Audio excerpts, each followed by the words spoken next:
Studios, OldClassicGamer here, and like I promised earlier on my Facebook page, although a little bit with a delay, I'm making a video specifically dedicated to a leaker, Katsuo Yoshikai.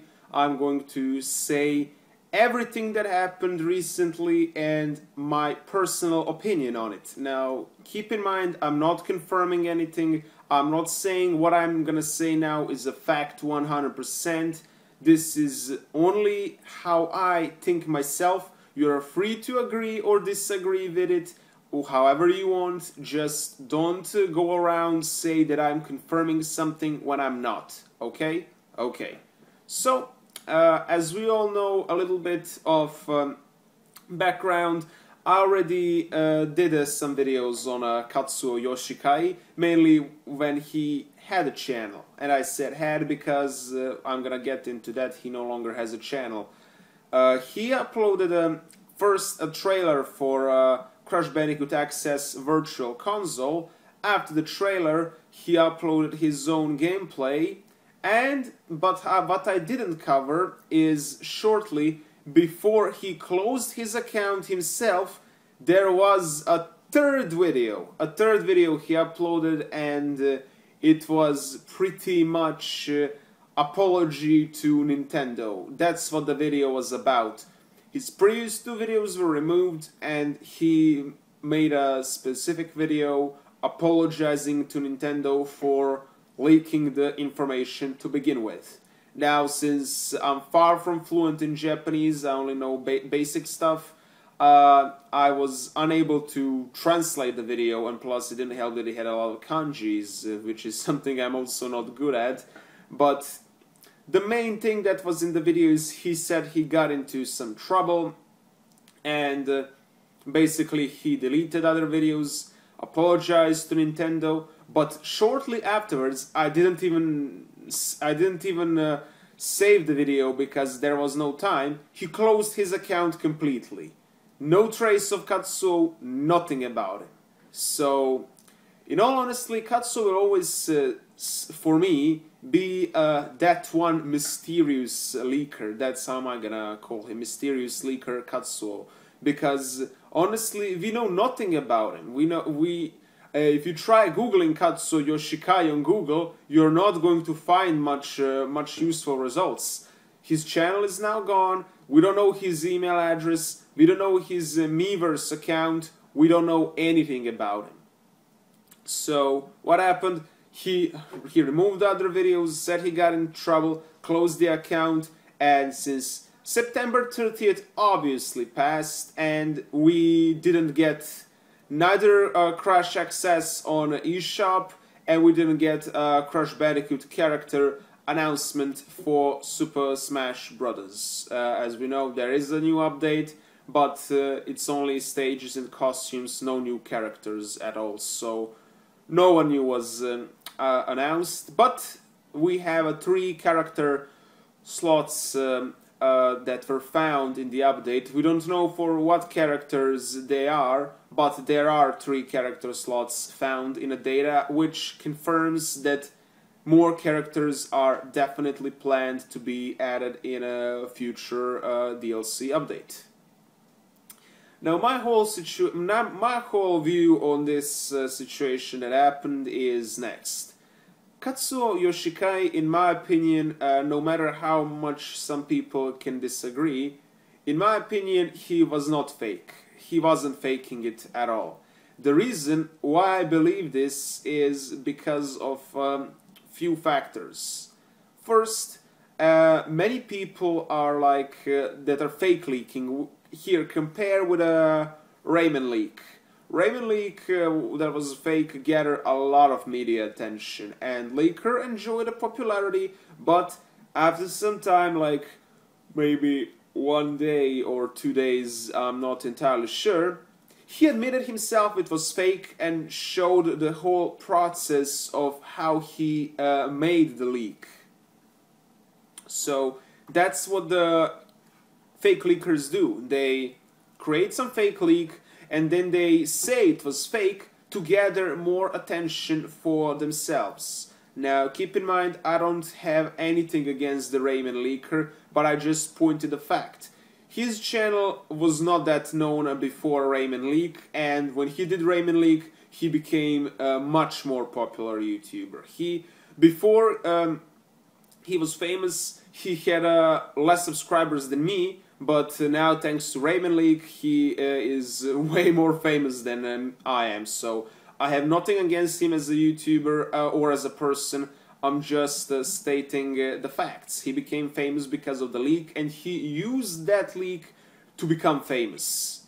So that's what the fake leakers do. They become famous thanks to some leaks. Of course, there are some cheap leaks here and there that people do, but let's see how Katsuo was talking.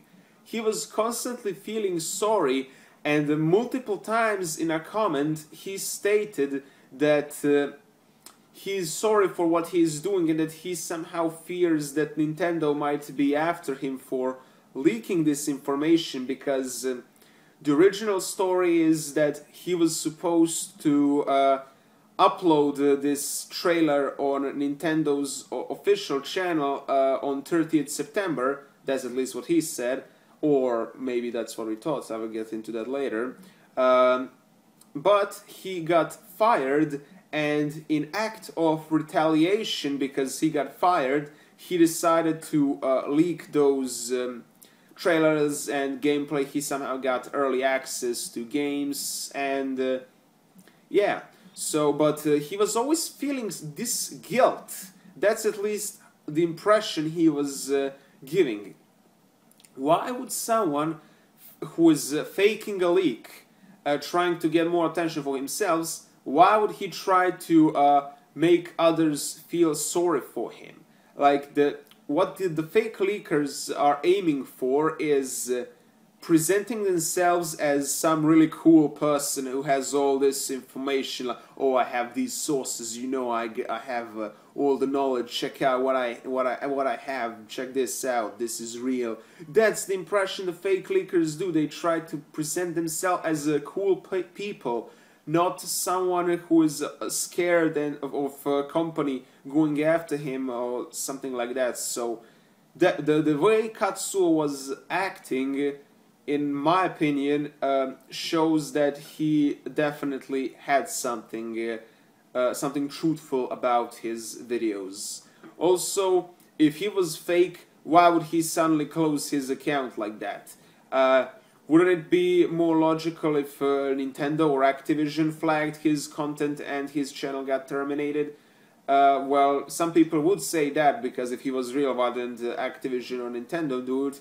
Well, that's a good question, but I think the reason is they tried to, at least Nintendo, they tried, because he's from Japan, they tried to deal with him on more personal level, which means maybe involving law enforcement in Japan, and a different way, because this is the person that Nintendo knew, that worked for Nintendo, so perhaps they wanted to handle the situation on different way than just flagging and taking down the video. And the final thing, people are asking, why is Crash Bandicoot not out yet if Katsuo was saying the truth? Well, the reason is because of the whole leak. The plans Nintendo originally had have to be delayed because Katsuo spoiled that. And that's at least what I think. I think...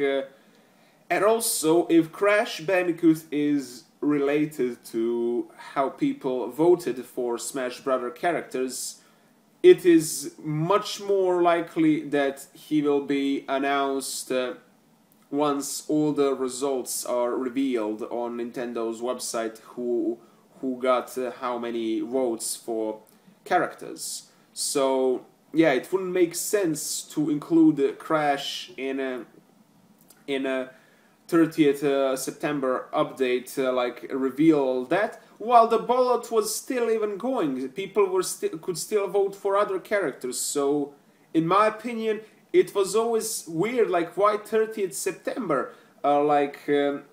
Why would they pick that date when the voting is still going on. It doesn't make any sense. So this is what I think. I think Katsuo meant, if you analyze the comment, like the description, I mean, if you analyze the description, now thankfully Jeremiah, you know him, the famous YouTuber who does also news about Crash Bandicoot stuff, he saved a screenshot that is very important for this. If we check out what Google Translate said, Katsuo wrote after September the 30th. He didn't write on September the 30th, which implies that Crash is for future updates. Now, why was this September 30th as a date? Because if we know what happened on September 30th, Smash Brothers did actually get an update. And there are 3 characters slot added in, but we don't know which characters. What if some of those 3 character slots are for Crash Bandicoot, and that really happened on 30th? And Katsuo stated that that's what Nintendo told him about 30th September Crash Bandicoot, and Nintendo didn't lie to him. Crash Bandicoot is actually added in-game. We just don't know yet because the DLC update is not ready, since they're still counting the votes for other characters. So those 3 character slots that are added, one of them is most likely Crash Bandicoot. And eShop games, they're probably going to be announced officially the same day when a Crash DLC for Smash will be announced, which I don't know when it's gonna be. Katsuo no longer has a channel. There is no way we can contact him, like, I don't know at all. Nothing about him. But now we all have to do is wait and see. But this is what I believe. Keep in mind, I'm not confirming anything. This isn't the fact. This is just my opinion on whole situation. So I really think people should not attack Katsuo and like trying to make him look like a bad guy, because I don't think he's a bad guy. He certainly, the way he was talking, certainly didn't seem like he's a bad guy. Now there are some odd things about him, I will admit, like people pointed out.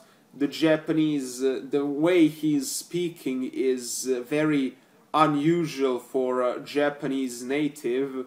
Some people even questioned if Katsuo Yoshikai is real Japanese name, and yes, I can confirm it is a real name, that it can be written with kanji, but it is very unusual, I have to say, because Katsuo and Yoshikai, they are written in kanji, but I never seen any person that has a first name Katsuo and last name Yoshikai with that combination. So I admit he has a very rare name. The way he's speaking Japanese is definitely odd. I remember when once I was asking him something and I said, like, I apologize if my Japanese is bad. One guy that was Japanese, he replied to me and said, "You don't need to apologize, your Japanese is better than Katsuo's." And I was like, what? Is he for real? But yeah, there are some weird things about him, but I don't know, maybe he is not Japanese native, maybe he just changed his name to Japan when he got citizenship, and I don't know, maybe Japanese is not his mother language. I don't know, there are tons of possibilities about him, what's happening. Maybe, who knows, maybe he really is trolling, maybe this is all just some new way of trolling and leaking, like, but it's very unusual because that's not how leakers aim in general, but who knows. But yeah, so I don't know what to say about him anymore. That's pretty much it for this video. We did not have to wait and see what will happen. Just remember, Donkey Kong and Bowser are in Activision's game, so Crash Bandicoot can be Nintendo's game. If some people say it doesn't make any sense, now we just have to wait and see if Sakurai will really add Crash Bandicoot. Già,